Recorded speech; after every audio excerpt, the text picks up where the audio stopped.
Hello, welcome. It's Maggie Rose Cunningham here for Middle Earth readings this week, helping you to align with your weird, your individual weird, for those of you who are bringing your rune of the week, and with the collective weird, the flow of weird, with our runic astrology, looking at the position of the planets in the runic wheel.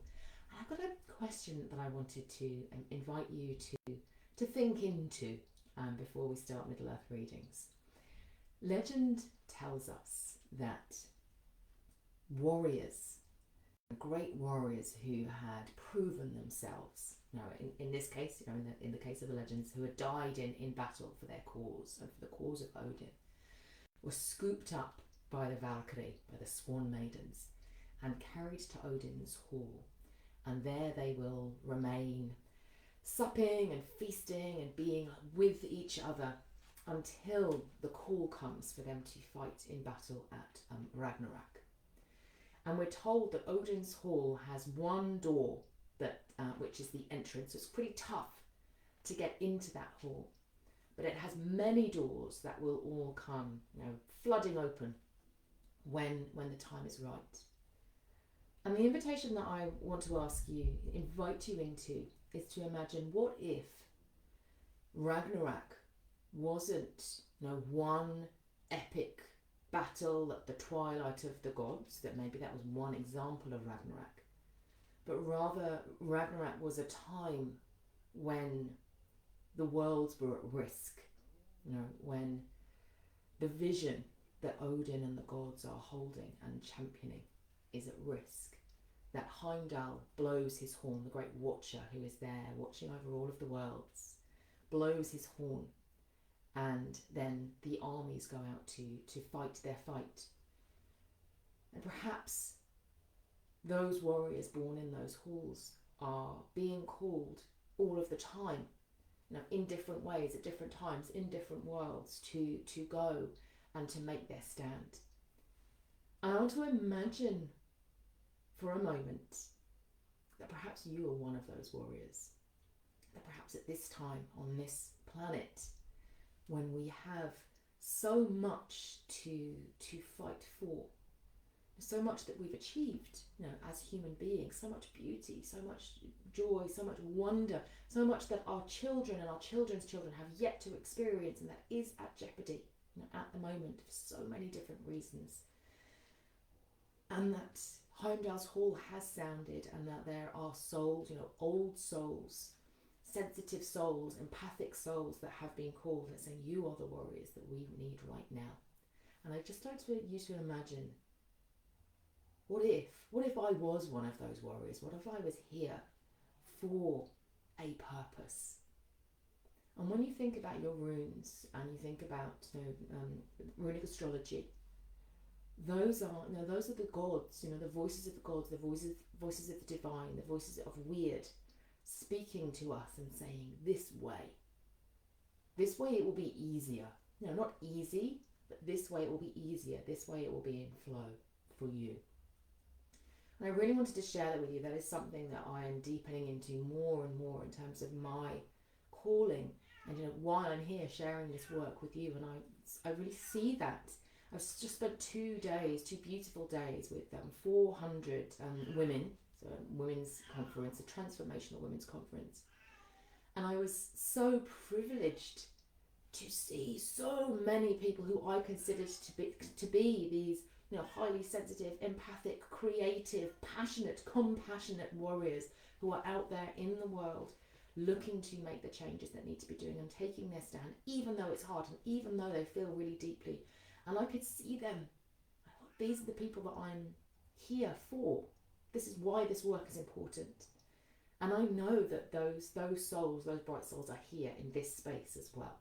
So I welcome you, intrepid warrior, into our space and into Middle Earth readings. And hello to so many of you: Marie, Felicity, Erica, Diane, Suzanne, Darren, and welcome to those of you who I know have already shared your rooms with the marvellous Suzanne, whose warrior self is there gathering them all up and bringing them forward for us to look at.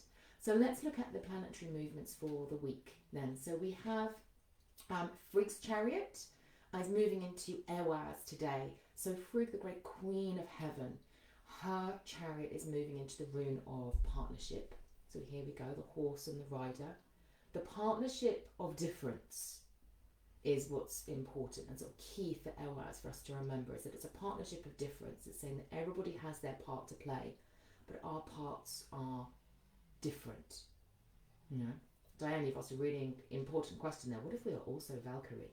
I might come back to answer that one, but it's also something that we're looking at in the half space work, in the inner circle half space work, our embodiment and meditation session in a couple of weeks' time. But yeah, if there's time, I'll come back to that. So we have Frigg and the Ehwaz rune, the horse and the rider. This recognition that we're all here to play our part, but we can't do it alone. You know, that partnership is so important, and that recognizing that, you know, I bring my piece and you bring your piece, and that collaboration is so important. And what Frigg is inviting us into is she's saying, you know, when we rise, we're lucky. When we help others rise, we are great. No. And maybe that's the important time to remember that, yes, Diane, actually, you've clarified that, and it'd be really interesting. You know, what if some of us are also Valkyrie, that we're meant to spot those warriors? Absolutely. I think that's certainly the case. You know, perhaps there's no reason to suggest that Valkyrie were often, you know, human women, or women who sort of became human, or from different races. How they became Valkyrie, I don't know. Maybe there's something interesting to go and look at. I don't believe that you are born a Valkyrie in the same way as I don't believe that you are born a warrior. Certainly not the first time round, you know, your first ever incarnation. Perhaps through the discovering of purpose, some of us are here to fight a particular fight, you know, to be there to champion a cause, or to bring something new, birth something new into the world that's needed. Some of us are there to spot those. You know, you might think of them as light bringers, might be a way that some people think about them as well. You know, light bringers, old souls, empaths. I just think there's so many, you know, in the world today. And so I think that you're probably right, Diane. So yes, I've gone a little bit into the Valkyrie there, that perhaps some of us are. We have that essence, that Valkyrie essence inside us, that helps us to spot those beacons and to say, yeah, you know, I'm here, I'm going to help you. So Frigg is certainly saying, you know, she's talking about that collaboration, that it is, you know, sometimes we feel a calling, but we need somebody else to recognise it in us. You know, that it can be really hard when you're there alone going, I'm trying to beat this drum, and sometimes you do need those champions saying, I see you. Now, I see you, and I see what you're trying to achieve, and I know how important it is. So I wanted to bring into that, for those of you who are, you know, working with your rooms, we've got our Ehwaz, you know, this partnership. But what Frigg's also inviting us into is to recognise the flow of Herminia, the flow of luck and life force through community. Both through community in the sense of, you know, the people here, but also, you know, our spirit guides and also our ancestors. We know that Herminia is a force that is held by and necessary for the living, you know, those of us who are here right now. Our ancestors are able to gift their Herminia, you know, when they die. That's part of what they do. But the art of raising Herminia is something that is held within all of us. We can increase that. And for those of you who've been on Awakening with me and we've done our symbol right, you know, that's what we're doing with the symbol rites. We're working to increase our luck force, to recognise when we have plenty. And when we've got to that point where we are full up, you know, I'm full up with this sense of joy and abundance, and I feel, you know, that life force pulsing through me, then sometimes I choose to give that to other people in that moment because they need it, you know, because I've got lots and they need a little bit right now. And that's, you know, what Frigg asks us to look at, is to say, you know, it can be very easy for us to stand in fear and go, wow, I've worked so hard for this. You know, I've worked really, really hard for this. Am I able to give that to other people? And what if they don't deserve it? You know, they should be able to do this too. But everyone gives somebody else a leg up at some point. So I'd invite you to think about that. When have you been the recipient of generosity and benevolence, and when have you given that as well? And what does that mean for divine partnership there? So we have Frigg's chariot in Ehwaz, and then we have Odin's chariots going into it's going into retrograde. And it's currently in Inguz. So here we go. We've got Odin's chariot in Inguz right now. And he's going into retrograde on the 12th. And because he is going into retrograde, and he's going all the way into retrograde, and he's coming back out of it, he's going to stay in Inguz until the 21st of June. So all the way through from, I think pre-Beltane, I want to say, or a little bit after Beltane. I can't remember the exact date when he moved into Inguz. Right through to the summer solstice, he's going to be in Inguz. This is the rune of the seed and gestation.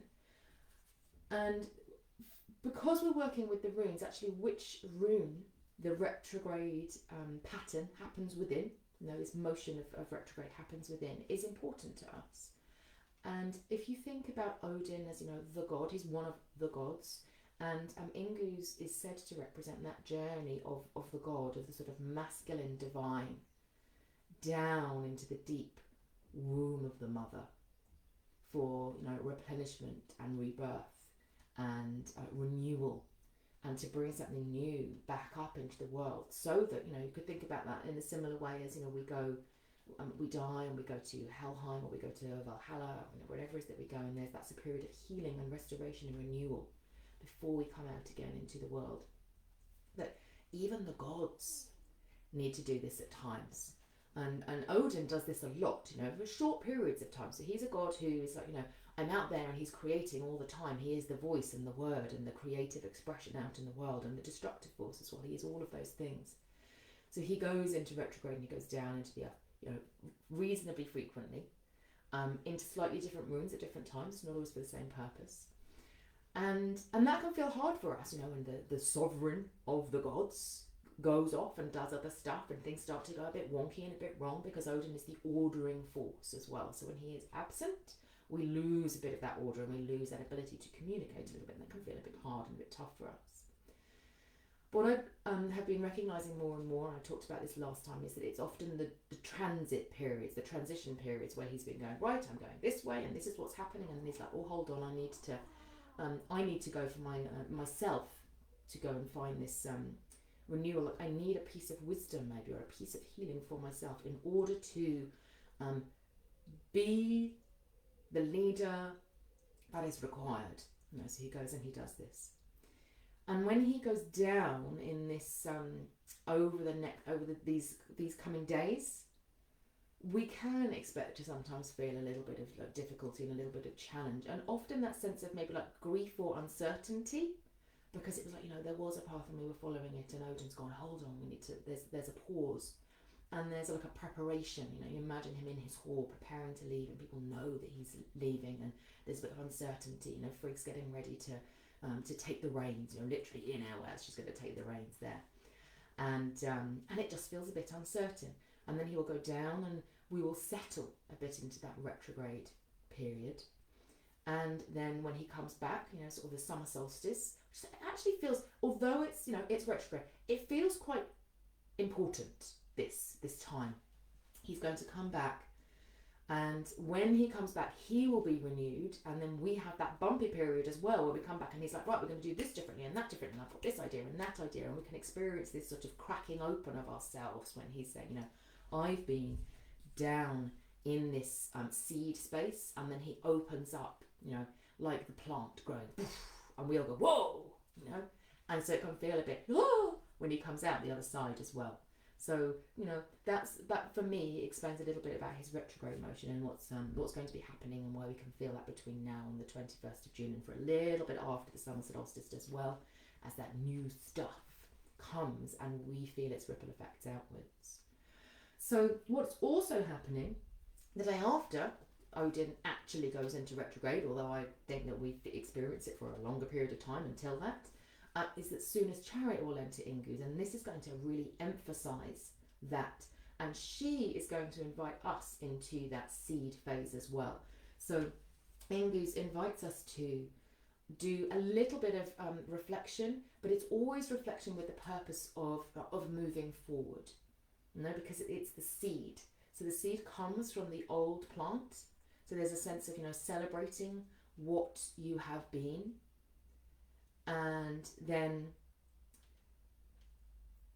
thinking about and preparing for that, the next flourishing of your soul is the way you might see it. And I see Pearl saying, I finally managed to get here and your internet's buffering. I'm so sorry. That's really frustrating when that happens. There you go. Odin, retrograde. And that's this soon as Chariot brings that full force of Ingu's being, and Suzanne saying, Ingu's is my Nornir's gift. Yeah, I really like Ingu's. And I like Ingu's. I think it's a really beautiful room.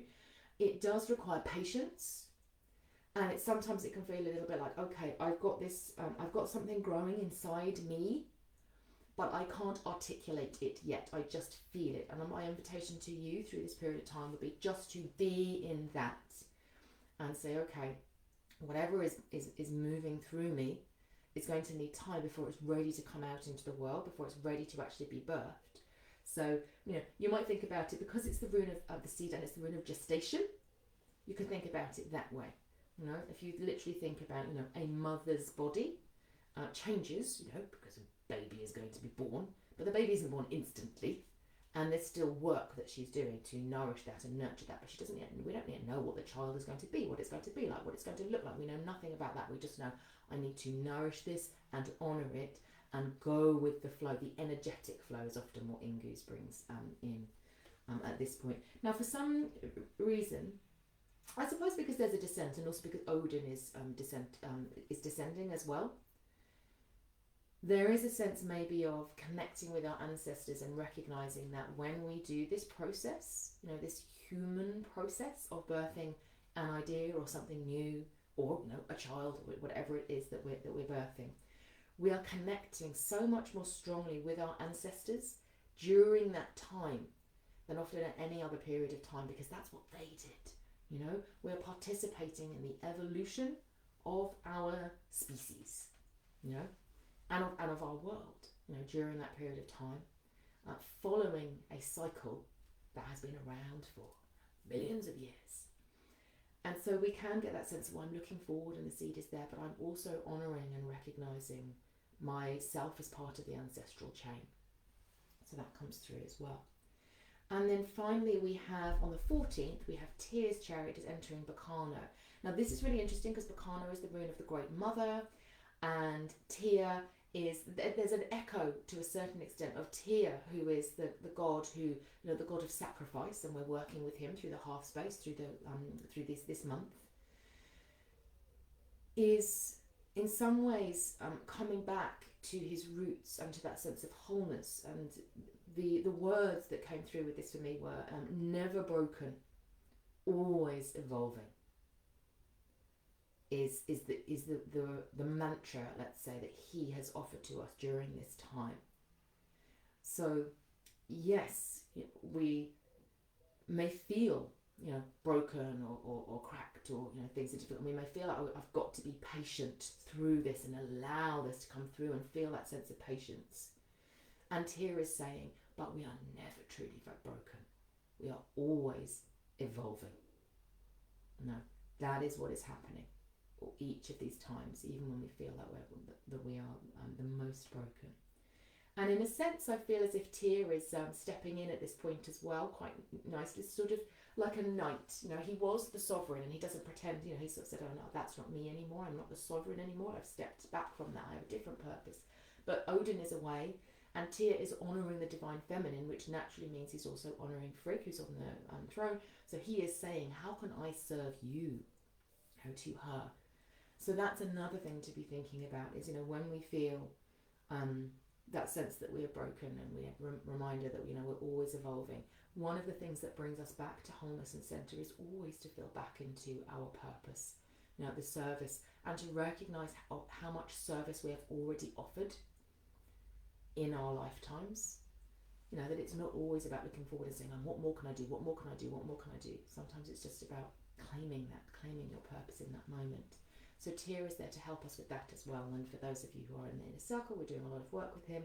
For those of you in the heart space but not attending the classes this month, still, please, feel into Tyr, research his legends and his myths. He is there to help during this time. Pamela, you said, I broke my foot and the cracking open is happening to me, and even in my journey experiences of synchronicities abounding. feeling powerful changes to me beyond my control. Lots to think about. Yeah, a painful time but a necessary change. So that makes, you know, and what I just shared with Tia there makes sense then. You know, he honours you in that. So let's have a look at people's runes. Hi Marie, lovely to see you. So you have Yera. So you can think about Yera's got that the two wings, the summer and the winter, the wings of summer and winter. That sort of honouring of the cycle of harvesting and death and waiting. You know, so there's a patience within that as well. And it's interesting if you look at the Ingu's rune, which comes later in the Futhark. It's like a reiteration of the big picture. So Yera is like the macrocosm of all that's happening, you know, all life and how it happens, and Ingus is the microcosm of everything in potential, you know, and the potential of the new held within the seed. So I think with a Yera in there for you, Mary, it's really saying, you know, you are on the right track already. You don't need to make any sudden big changes, you know, anything like that. Honour the fact that you're on the right track already. And that, and every time it might feel a little bit clunky, I sort of feeling back into and going, but it's not because I am on the right. I'm already on the right path. I don't need to worry about, you know, what's the Ingus seed going to be, what's the new thing going to be. It's already there. Just allow it to flow naturally through you and feel that Yera energy. And just know that all is meant to be in this cycle. It's almost like the cycle for you over at least the next 6 months is already set because you've done the work. That's the sense that I'm getting there, Marie. So just keep following the path. Felicity, you've got Dargaz again. Dargaz is so your friend at the moment, isn't it? I always feel like, is there anything more that I can say on Dargaz? Interesting that it should come up after Marie's Yera, because Marie's Yera is the rune of the year. Dargaz is the rune of the day. So they're very different energies. They're opposite sides of the runic wheel. So Dargaz is that, you know, stepping through, having faith, going into the new, everything that Yera is not, you know, the change is now, you know, and it's, I feel that maybe for the Dargaz rune, and it is, I feel just an initiating rune that's come up for you at the moment, that it's just like, and we're still working together, Felicity. Is that sense of recognising that whatever's happening in the outside world, the fundamental change is always within you, and that can't be taken away from you. So even if, you know, the outside world feels as if it's taking quite a long time to catch up with where you want to be, that's okay, because that transformation, that evolution, that soul evolution has already occurred inside you. Can't be taken away. No? Whatever else is happening. Sometimes the world just needs to catch up with you, is the sense that I'm getting there for you, Felicity. Erica, you have Tewaz, or Tewaz, there's handy on the pack. So you've got Tewaz, which is going to tie in really beautifully with the with Tia, like Tia and Bacano coming will be sort of, I can feel that really strongly. It's like Tia coming to you on two sides, two fronts, sort of saying, yeah, I'm there for you, you know, on sort of 14th, honouring you in a way. And I know that can sound weird because we always think, we're here to honour the divine, but I do believe that, you know, particularly through these times, the gods have our backs. You know, they've said, we sent you here and we know it's tough, you know, but we have your backs and we are there to partner with you. And it's maybe, I think, looking for those manifestations of the Tewaz rune, of the divine masculine that honours the divine feminine, and looking for those around you, and really feeling into those as a supportive energy for you in your work and what you're doing. Is there anything else? I don't think there's anything else there for you, Erica. But you know, as Tia moves into Bacano, I think there might be a strengthening of that as well. So you're just looking for that sense of the honouring of what you are, you know, in this moment, before that next flourishing that we've been talking about, that seems to be sort of, you know, just after the summer solstice is in the world, you know, energetically in the world, is what we're moving towards, and Tia is there to support you in that, and he's bringing you the Tewaz rune there. Diane, you've got Ingus, which is just so perfect, isn't it, that we've got Ingus, coming with, you know, Odin taking his descent, but the sun is there also holding that energy as well. And so I feel for you that this is almost about recognizing the sort of dual pathway, that there is this descent energy, which I know we've been discussing, with Odin sort of, like, he's been on the throne, but he's like, no, I never get that sense with Odin. One of the reasons why Odin's chariot sometimes feels a bit like, because he never really wants to put down tools and go and, you know, do what he needs to do, because his energy is one of forward motion, you know, want to move forward. But he does it because it's necessary. He knows that it's necessary. So it's almost like he's saying, yeah, Diane, I know, I'm doing it as well. You know, we're going in. And Suna is there still holding that energy of the seed that's going to, you know, cracked open and what's going to be reborn from within it. So she's like your champion as well. So that's the real sense that I'm getting, is with your Ingu's rune. It's those two energies, and recognising that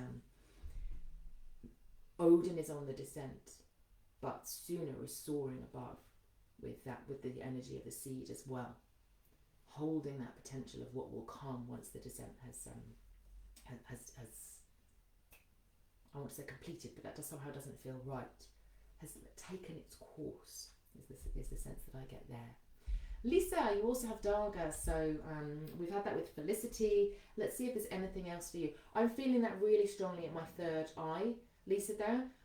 Dargas can be a really useful room for perceiving things that, you know, otherwise we don't notice, really. So it's that opening up of your seership perception to look for those things that might otherwise be hidden from you. So I think it's encouraging you to do that, sort of say, open your eyes, use all of your senses to feel into the moment, and you can actually use the Dargas route. You can draw it over your third eye. You can even draw it like a big pair of spectacles over your eyes.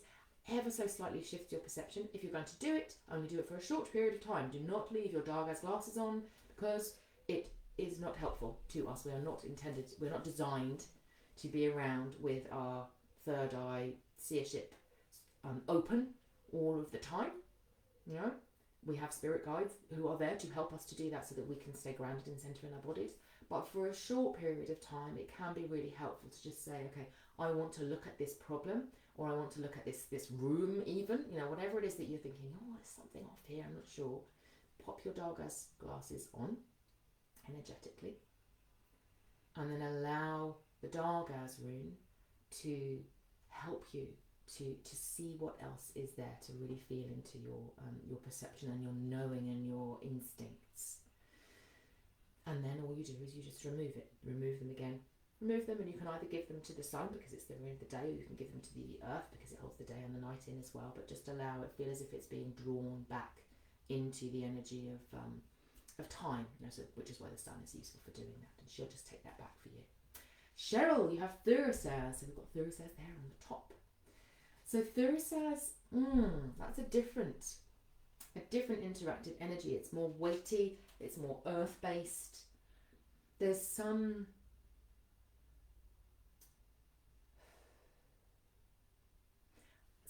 form of resistance as well, is what I'm feeling. I'm just feeling into this for you, Cheryl, a little bit, because it is quite a different energy, which might be why the resistance comes in, because it's not always that, you know, we're doing something wrong or that something is bad. It can sometimes just be that whatever purpose you're feeling isn't one that's like naturally flowing with the energies that are available to us. I have to go and have a look it's always useful to think about what the other planets are doing. So I don't know if you're on the Suna star wheel, but if you're not, drop me a line. I can tell you about it, where you can see what all of the planets are doing at any one time. We send you little, you know, monthly things, so you can see what all of the planets are doing. Because you might be interested to look at where your Fool's Chariot is, or if you know your birth runes, you might want to look at again what your Fool's Chariot rune is, because you're going to need to harness them to move through this, because there is this sense of needing to stand your ground is what I'm sensing. So when everybody else is sort of like, yes, I'm releasing and I'm taking that descent and I'm opening to the new and the seed is down in the earth, there's more of a staying on the surface of the earth and defending your hearth or your realm or your purpose or your cause or your family or your tribe, doing that from a place of knowing that that comes from a place of love and security. I'm feeling again like your land, your cause, your purpose, and needing to channel that through us as energy. You know, the hammer of Thor, like standing there with your hammer and saying, you know, I've got this. I'm not like going around bashing people with my hammer necessarily, but they know that I have a hammer. Is the sense that I'm getting. So Cheryl, you know, if you know your birth runes, or if you know the other planetary movements, you can look at them and to sort of see, okay, how can I use those to give me a stronger grounding in my Thuris as energy, so that I'm feeling that stronger flow with weird. But regardless, using the earth, feeling that really strong earth connection, and using the hammer of Thor meditation, which again, that's available for people in the hearth space, in the inner circle. At January 2022, I put that available. It's a little free gift that is in there for you as an addition to your classes. So you can go and you can have a look at that one as well. So there's lots of resources that you can use to make sure that you're able to fully embody that Thuris as energy, and not have it become a bit frantic and a bit stressful and a bit angry because you're like, oh, everything else is different and I'm trying to stand here alone with my hammer. You know, you want to draw in that support for you in doing that. So I hope that's helpful for you. We're looking for the hammer. We're not looking for the thorny, you know, aggressive energy. But it's recognising that's important for you at this point, that defence of your realm. Suzanne, aha, here we have Suzanne. So we've got our collection. Uruz for you, Suzanne. So very nice Uruz energy. I can actually, there's some similarities there with Cheryl and the Thurisaz rune, but it does come a little bit more naturally for the Uruz rune, because the Uruz rune has got that deeper earth connection, because it's that sort of almost like that animal instinct of the aurochs comes through at this point, and the aurochs knows its own nature, similar to the seed knows its own nature. It knows, right, I wait in the ground, and then when it's the right time and there is water and light and things, then I burst forth. You know, and the aurochs is the same. So it's very much relying on your instinct during these times, and recognizing that perhaps for you this process of almost like rebirthing, of gestation and rebirthing that Inguz is offering to us, is one that's about honouring your body, your earth connection, and less the realm that Cheryl was looking at, and much more your being. Now, and that's your body, but it's also your energy body. And so it's really looking at that. I think it's inviting you into connection with that. Then we've got Rebecca. Rebecca, you have Hagalaz. So Hagalaz, what I'm feeling there is Hagalaz is also a seed rune, because it's like the hail seed. So Inguz is the green seed in the earth that's going to burst forward. Hagalaz is the change maker that comes, and it's a seed of the new, so it actually creates the change. It isn't the change, it creates the change. And I'm feeling within that, there is a sense of you participating in the rebirthing process in a different way, and perhaps more intentionally doing a bit of the sort of cracking open of the seed. You know, that Hagalaz is saying, actually, you know, your seed's been there. It's almost like it's this hard diamond in the earth that you're now intentionally cracking open. So you can use that Inguz energy to do that. You can use Tyr and Bacano to do that, because it's recognising that this is part of, my view would be, this is part of the path of the divine feminine for you. And we've got Frigg on the throne. We've got Tyr there honouring the Bacano energy. So it's almost saying that although, you know, Odin is off doing his thing and saying, well, actually, we should be doing a gentle descent into the earth. Frigg is saying, no, you're ready. And if you need a little bit more of that oomphy Hagalaz energy to do that, then that's there. So you've got your support framework in place, and it is connecting in with that sense of the essence of the divine feminine within you. And then when you need to, taking a more fierce, you know, cracking away at the shell yourself when you need to, letting go, and being a little bit ruthless, I would say. And Hagalaz is saying, that's okay. You know? Troy has Suelo, so the rune of the sun. really connecting in with Suna's energy there and the movement and the flow. So again, it's almost a feeling for me with that, again, perhaps because of the mirroring, that while most of us might feel that sense of descending into maybe like the unknown a little bit and having to trust our instincts and our intuitions and moving into our bodies, it's almost saying that for you it's a lifting energy that's needed, and that sense of looking up to the sun, following the path that the sun directs us to, looking out onto the horizon. There's still a journey, but it's a journey that takes you up into a little bit more into the conscious mind, a little bit more into the, I am ready to take the voyage, but my voyage is one that's sort of like more across the sea, across the waves, into uncharted territories, and that you already have that fire within you. You're not looking for a renewal, a sense of self and purpose that Odin is doing. He's looking for a missing piece. You've already got that. It's just trusting it. It's trusting your instincts, trusting your intuition. And when you're feeling in doubt, really just looking at lifting your energy up out of the earth and bringing it up into presence with the light will help you to navigate when you feel like, oh God, which is useful to be aware of that, because a lot of the macrocosm, the big energies are around descent.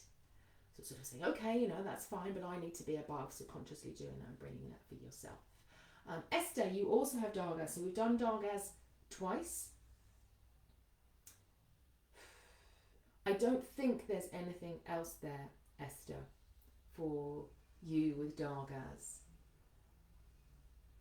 The only thing I'm seeing is actually like almost like shimmering doorways, the Dargaz rune is shimmering doorways for you. And it's almost that sense of saying you can be aware with your Dargaz vision of the next steps and what's needed, and and that they are there. But there's also a Dargaz rune inside you telling you when it's the right time. So you can be like, okay, that doorway's over there. It's available to me. But it's still going to be available to me tomorrow, and my Dargaz rune inside is going to tell me when I need to pass through that doorway. So it's almost like a bit of a combination there of our two Dargaz runes that we've had already with Lisa and Felicity, is actually saying there are new places to visit, new points of initiation to visit, new places, new connections to make, and it's almost like you've already got that sense of that they're there. But trust the Dargaz rune inside that tells you when it's time to move through the gateway. Trust that you know when that's time, and that you'll be able to pass through when you're ready. And then we have Chen, we've got Rado, the rune of the road and the journey and travel. Let's have a little feel into our Rado rune there. So there is, as I was talking with Troy about that sense of taking a voyage, and you could think about Odin as taking a voyage. He's moving and taking a voyage downwards into the earth. With the Sewella rune for Troy, we had that voyage across the waves. So yours is a more steady, rhythmic voyage. And I would suggest that you're being invited into here is to really honour your rhythms. I can't remember if it was Middle Earth readings or if it was someone else I was talking to last week. We were talking about feeling into the energy of Rado as being like one step in front of the other. And it's that asking yourself the question, what is the one step I can take today to move myself forward, and not worrying about the horizon.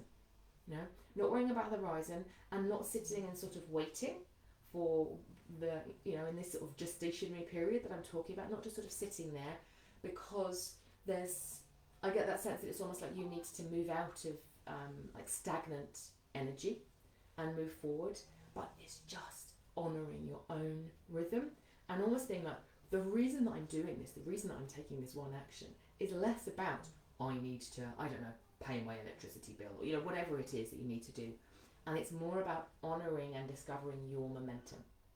You're saying, I take this action, how does that make me feel? Does it feel good, does it feel bad? and then say, okay, what would another step into momentum look like for me? Now, so if I was to do like half an hour on this thing, what would it feel like for me?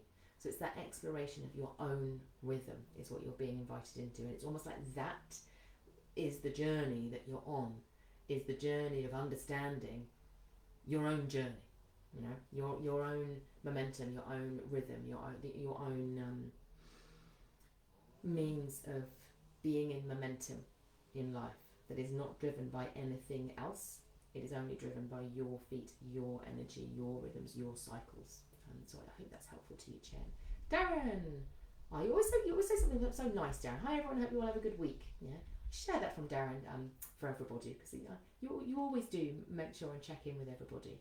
Your rune for the week is Iwaz, so the rune of the yew tree, the rune of stability, and my staff is actually winking at me as we're talking here, so I've got my rune staff, which I use to represent the Iwaz energy. She's a protective staff. Sometimes comes out in ceremony and ritual to create sacred space, but most of the time she's just watching. You know, I painted lies on her, so she's got eyes to watch like all of the 9 worlds, as well as the runes on her, and she's really speaking to me there and talking about, it's almost that sense of when we are able to, you know, and if you have a staff, or you work magically, or you have objects or spirits that you work with, it's that recognition that when we do that, they take on some of that vigilance function for us, so that we can focus more on our purpose and our cause. And as I'm saying that, it's what I'm getting is like the hawk looking out over the forest for prey, for example. It's that sense of vigilance. And it's almost that sense of, if we don't stop doing that, you know, if we don't stop doing that, if we don't stop being in like hunting mode, we get to the point where we mistake ourselves for prey.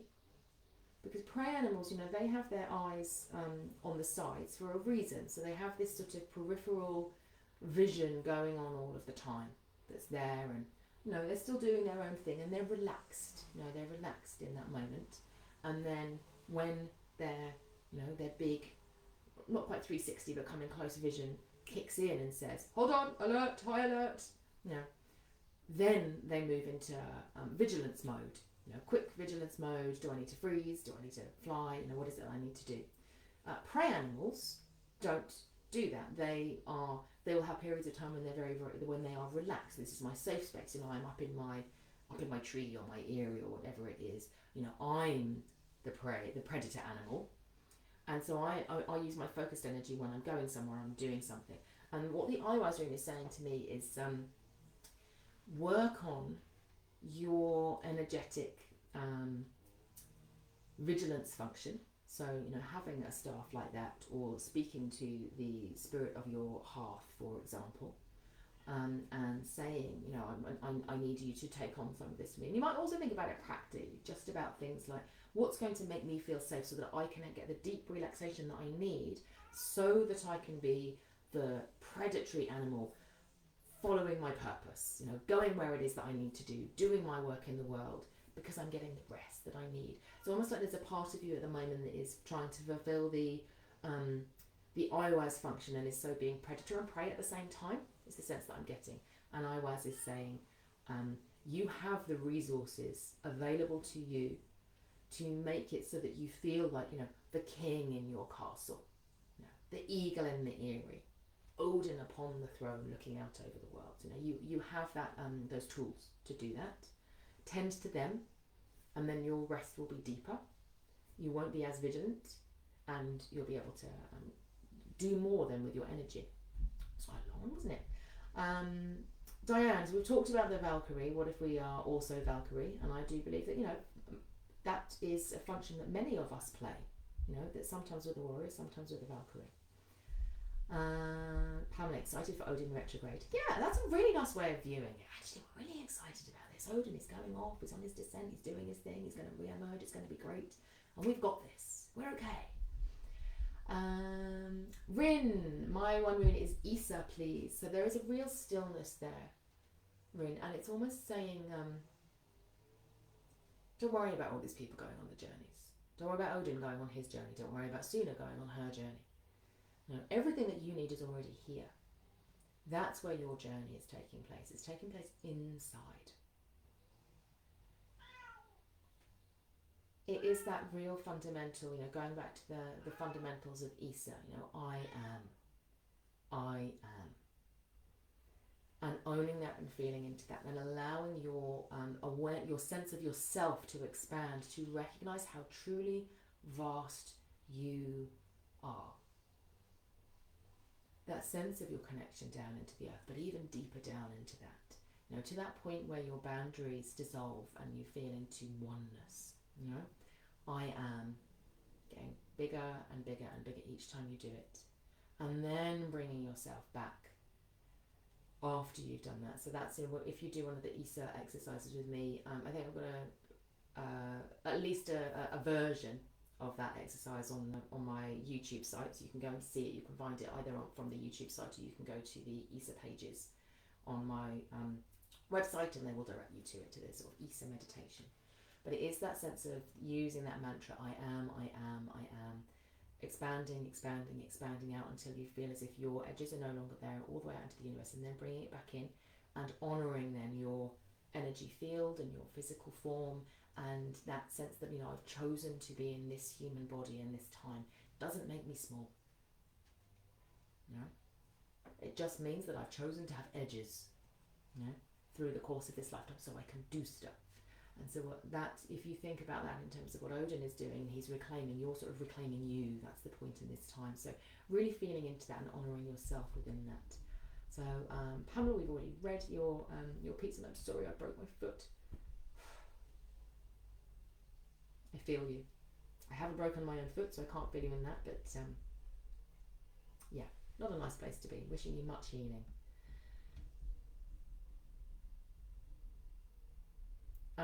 Pearl, the gods they've heard your demand.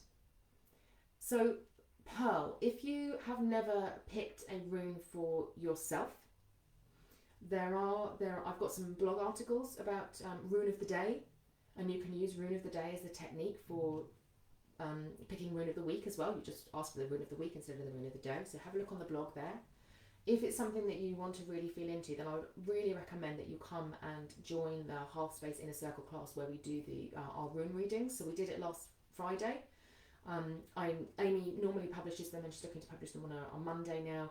So it might be there, but if you've got loads of classes with rune readings available to you in the Inner Circle, so you can just sign up for, you just sign up for a month, do some rune reading classes, and get those on board. But you can use the Rune of the Day blog article as well for how to pick your rune. We are coming close to the end of the session, so at this point, just choose one, and trust that it's going to be the right one. Is the way that you would do that. So if you've got your rune set, you can do that. I'm trying to think. I do have a rune generator as well, an electronic rune generator somewhere on the website. It might actually be linked to in the Rune of the Day article. So if you don't have your own rune set, you can also go and you can do that, and it will choose one for you as well. So I hope you get a rune before the end of the session, Pearl. If I don't see you, posting rune and we have enough time before the end, I will pick one for you. Marie, I feel like I'm on the right path. Wonderful. Rin, yesterday night I had a dream. There's so much to think about. But Rin Bacano has done it many times in my dreams. I don't know what the meaning is. Can someone give me an idea about that? So we've done, we did Isa for you just now, didn't we, Rin? I'm not going mad. Okay, so but you're thinking about Bacano. Okay, so that's useful. Again, I'm just really aware of time. Again, what I want to do is to direct you to my website, Rin, for Bacano. There's I've done meditations that are freely available from the website and on the YouTube channel for every single one of the runes, so you can read its meaning. The Bacano I like all of the meditations, but I do particularly like the Bacano meditation, so I would go and do that meditation, and then come back and just post in the Half Space, on your thoughts or any questions that you've got about Bacano, because there's such a wealth of knowledge in the Half Space. So that's what I would suggest you do for Bacano. Erica says, nice to feel that Tia's there to support me. Pam, I've been repeatedly waking up at 4 a.m. I read that the veils are thin at this time. I just do north as lol. Does that make more sense? Does that make sense? Da-da-da. And that your guys can give you messages better. It does make sense with the Northeast rune, and we're going to have a full moon in Northeast coming up next week that we're going to be discussing. So it does make sense, and the need fire as well. If you think about Beltane that we've just had, you know, the veils are definitely during this period of time much thinner between the worlds. Now, what I'm checking is that that's actually your rune of the week, Pamela, because there are lots of people, I know you put in a few comments, dun, dun, dun, because then I'll do your reading for you. Apologies. Dun, dun, dun. There we go. It is your rune of the week. So, North is, as I've said, it is, although it's half month, it's at a different time. Any time you get that need fire, so Beltane, Samhain, a little bit of Yule, sometimes you get it as well.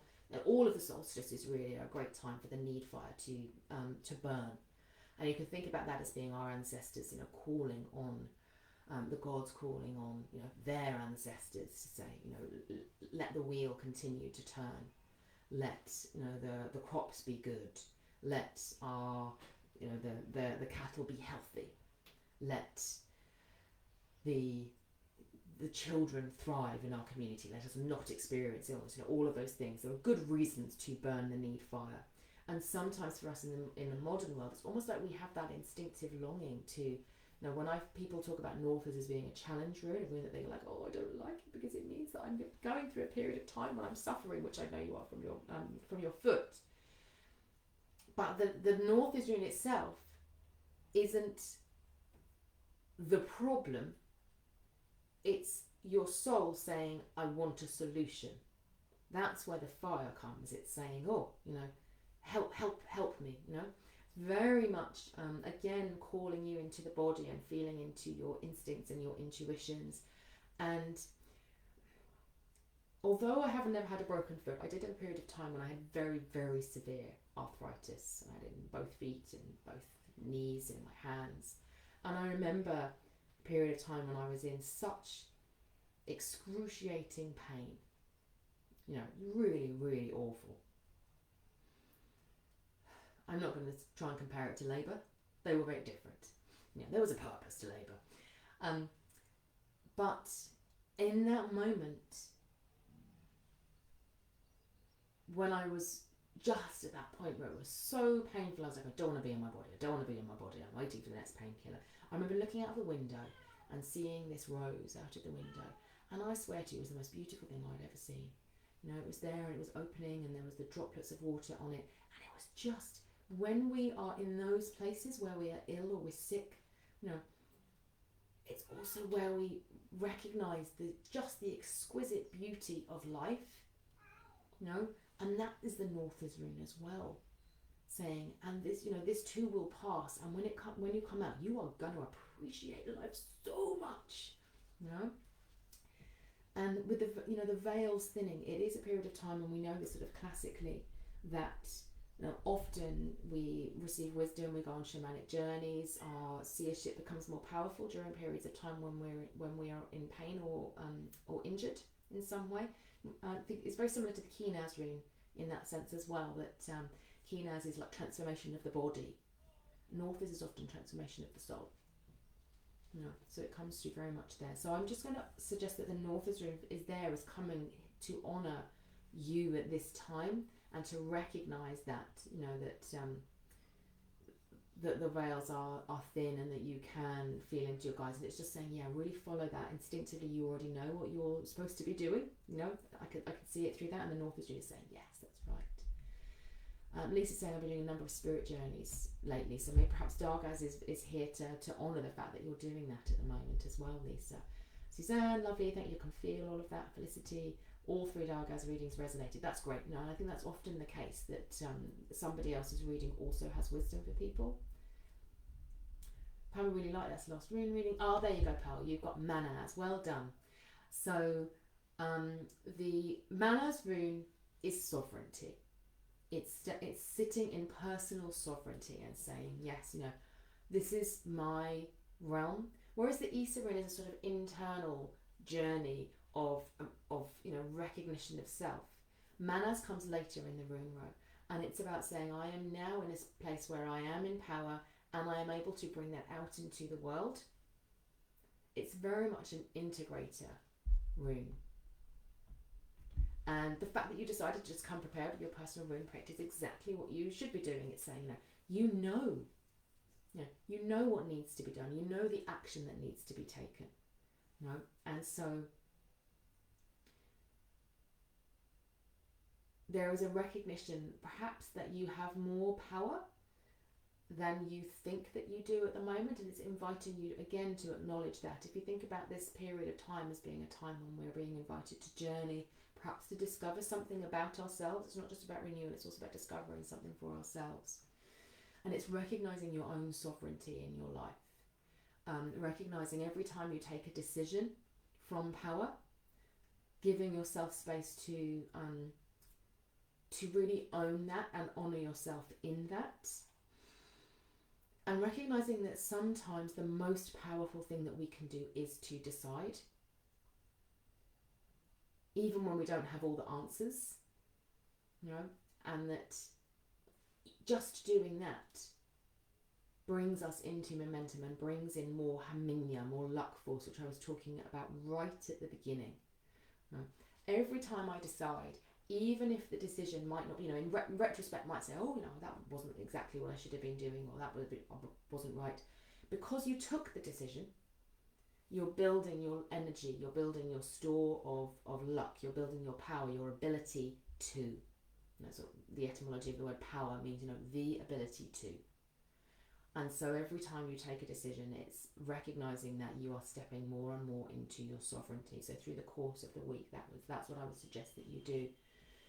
Literally take some moments going, I took that decision, I'm open to the life force and the luck, I'm going to allow that to come into myself. The inevitable consequence of me having chosen to take action, even if it was hard or I didn't have all of the answers, and opening to that, and that will build your momentum in bringing that in. It's just as Odin has taken his sovereign decision, I'm leaving the throne, and Frigga said, okay, that's fine, I'll hold it, because they share the throne. So she says, I will hold this space until you return. And she does it, and they make the decisions and they go. And that keeps their power strong. Pamela, thank you very much. You've shared there another rune oracle that can be used. Susanna's amazing middle earth session. Yay, that's brilliant. Pamela helped me to slow down and appreciate and integrate. That's wonderful. Thank you very much, everybody. These sessions are getting a little bit longer. I'm okay with that. If you're okay with that, it's just because more and more people are coming, which is wonderful. So thank you to everybody who has been here from the beginning to the end. I honour you and your decision to come and witness other people, as well as getting the runes for yourself. We're all here, and one of the reasons that I do this way is because I know that the energy is held by this community of people coming together. It's not just me sort of standing here and answering individual questions. There's a collective energy that comes from everybody who is here present. So thank you so much to everybody. It's a delight as always. I have got some pieces coming up for you, so look out for some emails coming about a session that we're going to be having with the lovely Kate Wolf, and some masterclasses that I'm going to be hosting. There's free masterclasses that you can come to, particularly for those of you who are interested in joining Awakening, but not exclusively for anyone who wants to take their first steps into the runes, or who would like to know a little bit more about what it's like to work with me, or what it's like to work in different ways with the runes. We're going to be looking at seership and magic and healing, and how we can work with our runes for those. Look out for those. And for those of you who are joining me for our class this week, we're doing our story session with Tia, so I look forward to seeing many of you there. Take care, everybody. Lots of love, and speak to you